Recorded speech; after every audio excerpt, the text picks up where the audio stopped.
विद्यार्थी नमस्कार। मैं डॉक्टर दीपेंद्र कुमार शर्मा आपके अपने YouTube platform chemistry bye D Sharma साहब के साथ जुड़ा हुआ हूं।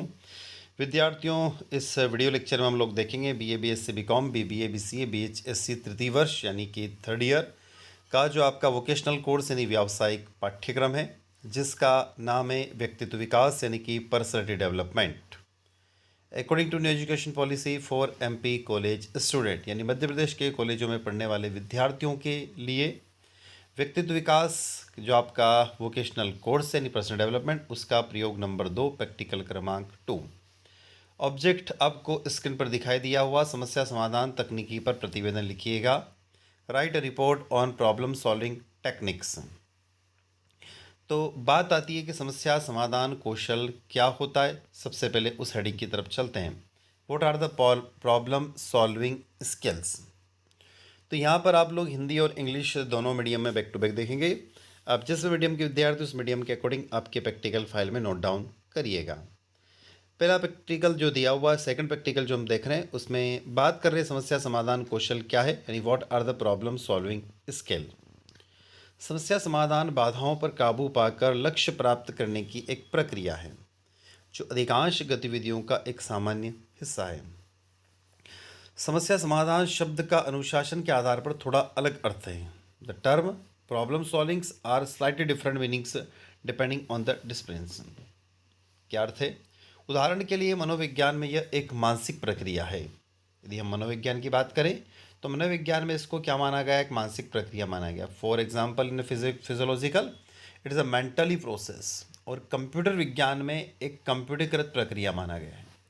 समस्याएं दो अलग अलग प्रकार की होती हैं। There are the two different types of problem. कितने प्रकार की समस्याएं हो सकती है? दो प्रकार की समस्याएं जनरली हो सकती हैं। एक होती अपरिभाषित और दूसरी होती है सुपरिभाषित, यानी कि अनडिफाइनाइट और वेल डिफाइनाइट। मतलब एक एक प्रॉब्लम ऐसी होती है जिसको हम परिभाषित कर सकते हैं, मतलब बता सकते हैं, और कुछ प्रॉब्लम्स ऐसी होती है जिसको आप परिभाषित नहीं कर सकते, यानी कि उसको आप डिफाइन नहीं कर सकते, बता नहीं सकते। प्रत्येक के लिए अलग अलग दृष्टिकोण का उपयोग किया जाता है। मतलब यदि परिभाषित होगी तो उसके लिए दृष्टिकोण अलग है, अपरिभाषित के लिए दृष्टिकोण अलग होता है। आगे चलते हैं। अच्छी तरह से परिभाषित समस्याओं के विशिष्ट अंतिम लक्ष्य को स्पष्ट रूप से अपेक्षित समाधान होते हैं।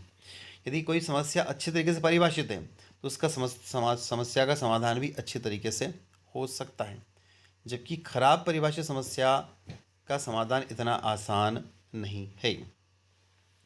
अच्छी तरीके से परिभाषित समस्या खराब परिभाषित समस्याओं की तुलना में अधिक प्रारंभिक योजना बनाने में अनुमति देती है।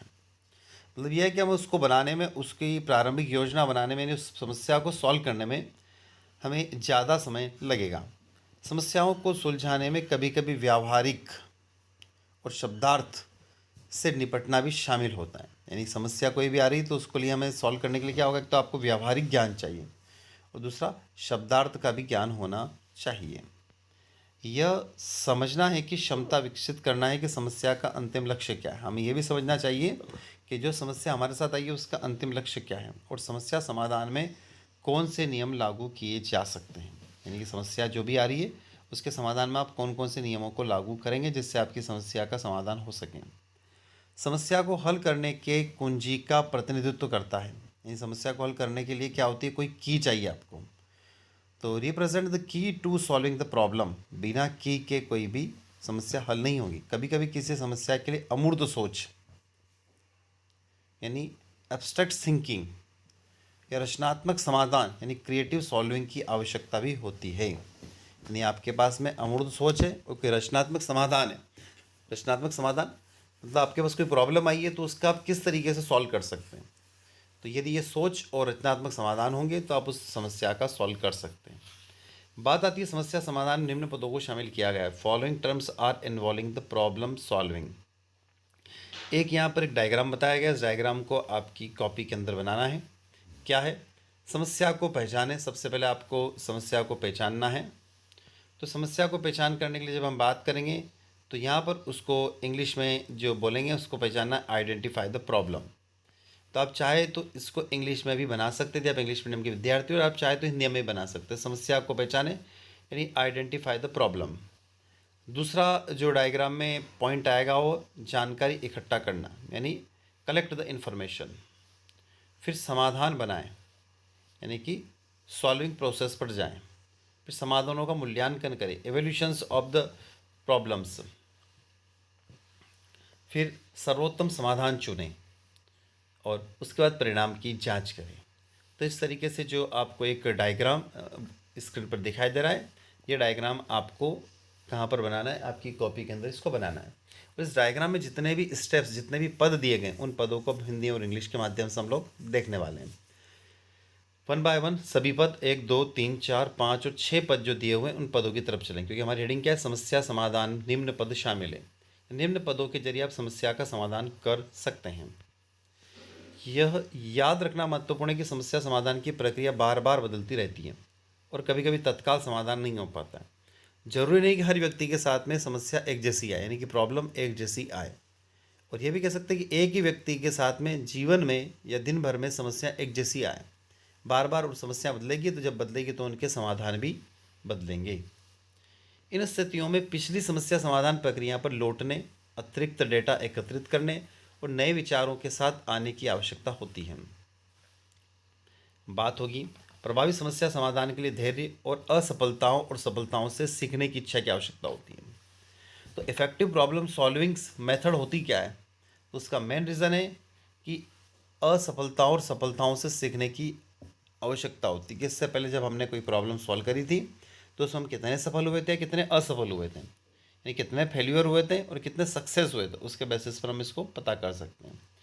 इसलिए किसी समस्या को हल करने के लिए आवश्यक कदम उसकी प्रकृति के आधार पर भिन्न हो सकते हैं। यानी जरूरी नहीं कि हमने जो पद बताया वही हो, कुछ चेंज भी हो सकते हैं। हालांकि हम आपको समस्या समाधान के चरणों के बारे में एक बुनियादी विचार देंगे। यहाँ पर हम विचार दे रहे हैं, आपको लाइन लिखने की आवश्यकता नहीं है। हालांकि हम आपको समस्या समाधान के चरणों के बारे में बुनियादी विचार देंगे। हमने यहाँ पर एक एडिशनल ऐड कर रखी है, आपको सिर्फ यहाँ तक लिखना है कि इसलिए कि समस्या को हल करने के आवश्यक कदम उसकी प्रकृति के आधार पर भिन्न हो सकते हैं।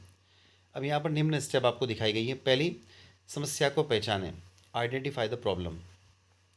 समस्या समाधान में पहले कदम समस्या को स्पष्ट रूप से वर्णन करना है और उसके दायरे और परिणामों को समझना है। इसे प्राप्त करने के लिए उस मुद्दे को स्पष्ट रूप से परिभाषित करना आवश्यक है जिसे हल करने की आवश्यकता है। तो पहली बात क्या हो गई, समस्या को पहचाने, आइडेंटिफाई द प्रॉब्लम। दूसरी है कलेक्ट इन्फॉर्मेशन या गैदर इन्फॉर्मेशन, जानकारी इकट्ठा करें। एक बार समस्या परिभाषित हो जाने के बाद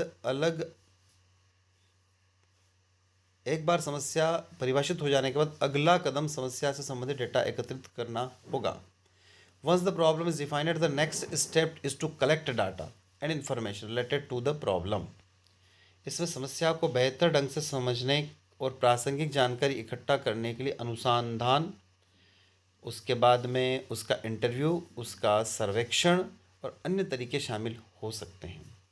यानी कि जो हम जानकारी इकट्ठा करेंगे, कोई भी हमारे पास प्रॉब्लम हो रही है, उसके लिए आप कोई अनुसंधान यानी कोई रिसर्च भी कर सकते हैं, साक्षात्कार यानी कि कोई इंटरव्यू भी ले सकते हैं, सर्वेक्षण भी कर सकते हैं यानी सर्वे भी कर सकते हैं, और इन तरीके से आप उस समस्या का डाटा कलेक्ट कर सकते हैं। तीसरा आता है क्रिएट सॉल्यूशंस, समाधान बनाएं। अगला कदम मुद्दे के विभिन्न दृष्टिकोण के बारे में सोचना और संभावित समाधानों पर चर्चा करना। इसके लिए इसमें नए विचारों और दृष्टिकोणों को विकसित करने के लिए दूसरों के साथ काम करने के साथ साथ विभिन्न समस्या समाधान रणनीतियों पर विचार करना शामिल हो सकता है। चौथा आता है समाधानों का मूल्यांकन करें। एक बार संभावित समाधान उत्पन्न हो जाने पर अगला कदम उनका मूल्यांकन करना है और कार्यवाही का सर्वोत्तम तरीका निर्धारित करना है। इसमें प्रत्येक समाधान के संभावित परिणामों का विश्लेषण करना, इसमें शामिल समाधानों और सीमाओं पर विचार करना और सर्वोत्तम विकल्प का चयन करना शामिल किया गया है।